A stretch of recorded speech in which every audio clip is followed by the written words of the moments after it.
Hello guys, আসসালামু আলাইকুম। আশা করি আপনারা সবাই ভালো আছেন।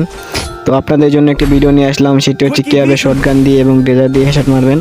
তো ফাইনালি দেখতে পাচ্ছেন আমি কিন্তু এখানে যে মারতেছি সবগুলো কিন্তু একদম রেড নাম্বার লাগতেছে, মানে শটগান দিয়ে মারলে হেডশট লাগতেছে, ড্রেজার টিকল দিয়ে মারলে কিন্তু হেডশট লাগতেছে।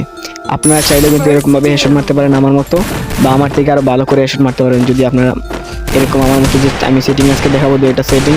তো এরকম যদি সেটিং করতে পারো তাহলে কিন্তু আমার থেকে আরও ভালো হেডশট মারতে পারবা।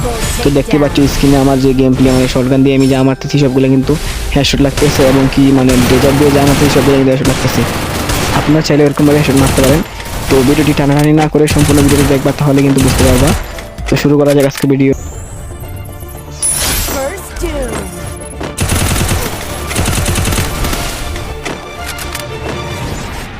তো প্রথমে আমাদের যে কাজগুলো করতে হবে, তো প্রথমে আমাদের ট্রেডিংয়ে ঢুকতে হবে। তো এখান থেকে যে কাস্টম মোড এখানে চলে আসবো। তো এখান থেকে আমাদের সর্বপ্রথম যে কাজগুলো করতে হবে সেটা হচ্ছে আমাদের ফায়ার বাটন। তো আমাদের যে ফায়ার বাটন দেখতে পাচ্ছেন আমার কিন্তু 45 মানে 45 আছে, দেখতেছি অনেক ছোটো সাইজের, এবং আমি ফায়ার বাটন ছোটো রাখি সবসময়, মানে হেডশট ভালো লাগার জন্য।